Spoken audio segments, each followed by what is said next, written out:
This week on the Halo 4 News Recap. Experience Halo. Liechtenstein full of Halo fans? Sounds like my kind of party. The Halo Bulletin Q&A. Everything you need to know about launch playlists, theater mode, and Master Chief's favorite ice cream. Halo 4 reviews. They're in, and it is good. Also this week, the Halo Waypoint and Spartan Ops trailers. The Waypoint store. Forward Unto Dawn is done, and the competitive skill ranking system. Hello, and welcome to the Halo 4 News Recap. I'm your anchor, Minolta 1034. This week, a lot of information came out about Halo 4. The embargo was lifted on November 1st, and so we've seen a lot more Halo 4 footage, and all the reviews for the game are out. The response has been fantastic. Almost every publication has given Halo 4 huge scores. 80s, 90s, even a few rare perfect scores have come out from a few different outlets. So we've seen a lot of really great reviews saying that the campaign's fantastic, the multiplayer is a lot of fun, Spartan Ops is great. It looks like the game is really a huge hit, and that's fantastic. The folks at 343 are celebrating their butts off right now. Moving on to the news this week. Experience Halo was an event held in Liechtenstein. It was mostly for European fans and 343 employees, including Jessica Shea, our resident community manager.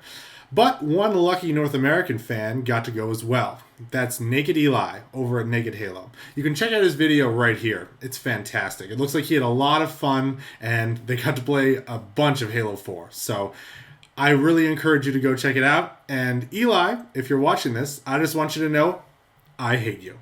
Also in the bulletin this week was a Q&A where BS Angel answered a lot of the questions about Halo 4. First off, what playlists are we going to launch with? Infinity Slayer. 4 versus 4 playlist, you're playing Infinity Slayer. That's all you need to know. There's also a big team variant where you're playing 8 versus 8 Infinity Slayer. There's going to be a 6v6 Dominion playlist, a 6-player free-for-all Regicide playlist, a 10-player Flood playlist, a 5v5 Capture the Flag playlist, a 5v5 Oddball playlist, a 5v5 King of the Hill playlist, and a 4v4 Team Slayer Pro playlist. Someone else asked if it was important that you play the campaign before diving into Spartan Ops. Specifically, if there were going to be any major spoilers in the Spartan Ops missions. There wasn't going to be any huge spoilers, although there are a few things that you might have guessed when playing the campaign. Either way, she said, it's best to play the campaign first. Halo 4's file share is going to have 25 slots for every player. There's no pro option. They also said that the Mammoth was only available in the campaign, not in multiplayer. The disk installation.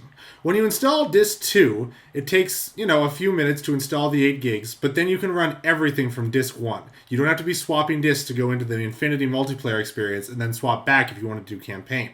They also said that you can install disk 1 through the Xbox dashboard. It looks like it's going to be really easy to play Halo 4 through just one disk without a whole lot of swapping.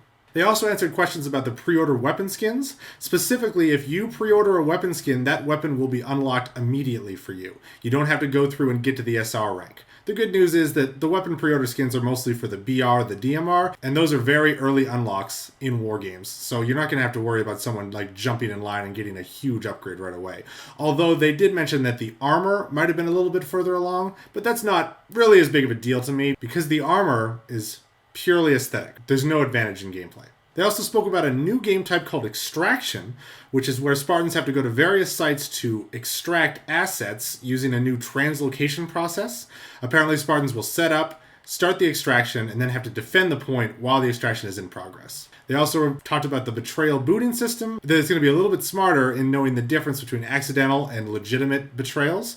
But because of the join-in-progress system, you shouldn't have to worry too much about booting someone and being down a teammate. They said the theater mode would not be available in campaign. However, it may come in a title update. And this is one of the most important aspects of the bulletin. They said that title updates were not going to be treated just as bug fixes, but rather as ways to expand and add additional features. So we might see things coming out in title updates like clan support, theater mode, or other cool new things. In other news, we've also seen 2 new trailers come out. The first is the Halo Waypoint trailer. I'll put it up right there.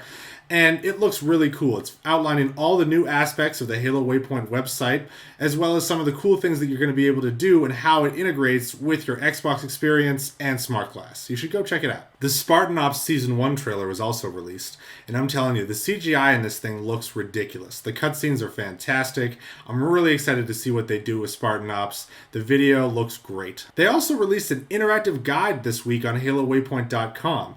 It features a whole write-up on every aspect of the game, from weapons to vehicles to the story, the Covenant, different enemies, everything. Also launched this week was the Waypoint store, where you can go and check out all sorts of really cool Waypoint stuff, art prints, accessories, toys, bags, shirts, pants, hoodies, hats. Maybe not all of that stuff, but there's a lot of really cool things, and honestly, I really want to buy some of this stuff. 343, you're hitting my wallet hard this week with the release of Halo 4, the console, limited edition, and this Waypoint store. You're sucking all my money away, and I love it. Forward Unto Dawn wrapped up this week. The final episode was fantastic. I love the way that it brought everything together and got me really excited about Halo 4 and starting up the Reclaimer trilogy.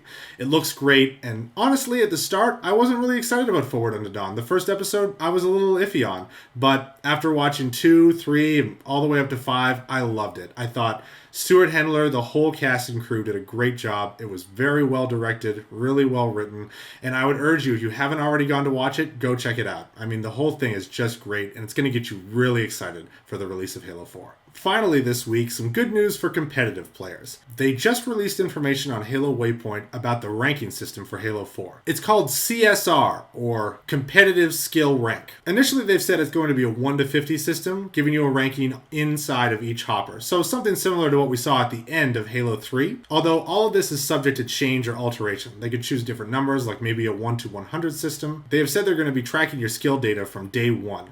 So when CSR launches, you'll already have your skill number assigned to you automatically. The big thing is that it launches next year, and the issue for this delay is they've said that taking the skill into account is very important, and it's hard to find an accurate rating to your skill until they've seen the skill data worldwide.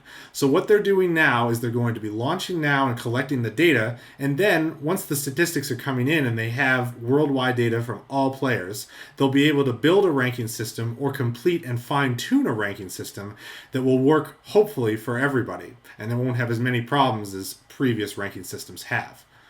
For me, the ranking system is not a huge deal, but I can understand that some competitive players could be upset about the delay in the release.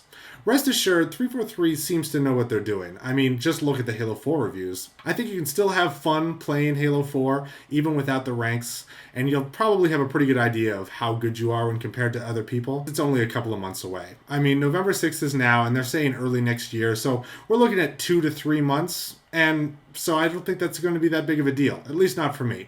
Obviously, if that's your only reason for playing, you're going to be a little upset, and I understand that. Rest assured, the reason they're holding on to this and not releasing it right away isn't to make money or take advantage of players. They want to make it the best skill ranking system it can be, hopefully rivaling anyone else out there. I think they can do it, but obviously I understand that they need the statistics in order to test it and confirm that everything is working correctly. So if you're a big competitive player, yes, it's going to take some time for the competitive system to launch. But in the long run, I think you'll see that it was worth it. That's all for this week. Thanks a lot for tuning in.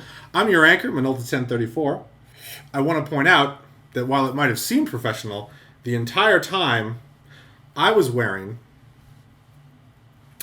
a bracelet that says Boobies Rule. Thanks for watching, guys. I'm Minolta1034. I'm really excited to play Halo 4 with everyone on November 6th.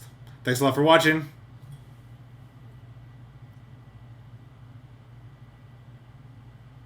Bye. If you guys play Requiem Awaits, however you play, whether it's on a boombox, MP3 player, whatever way you can do it, and you get people to sing along, get the crowd into it, and film it, and put it up on YouTube, you have a chance to win some prizes and be featured in a future Ready Up Live video.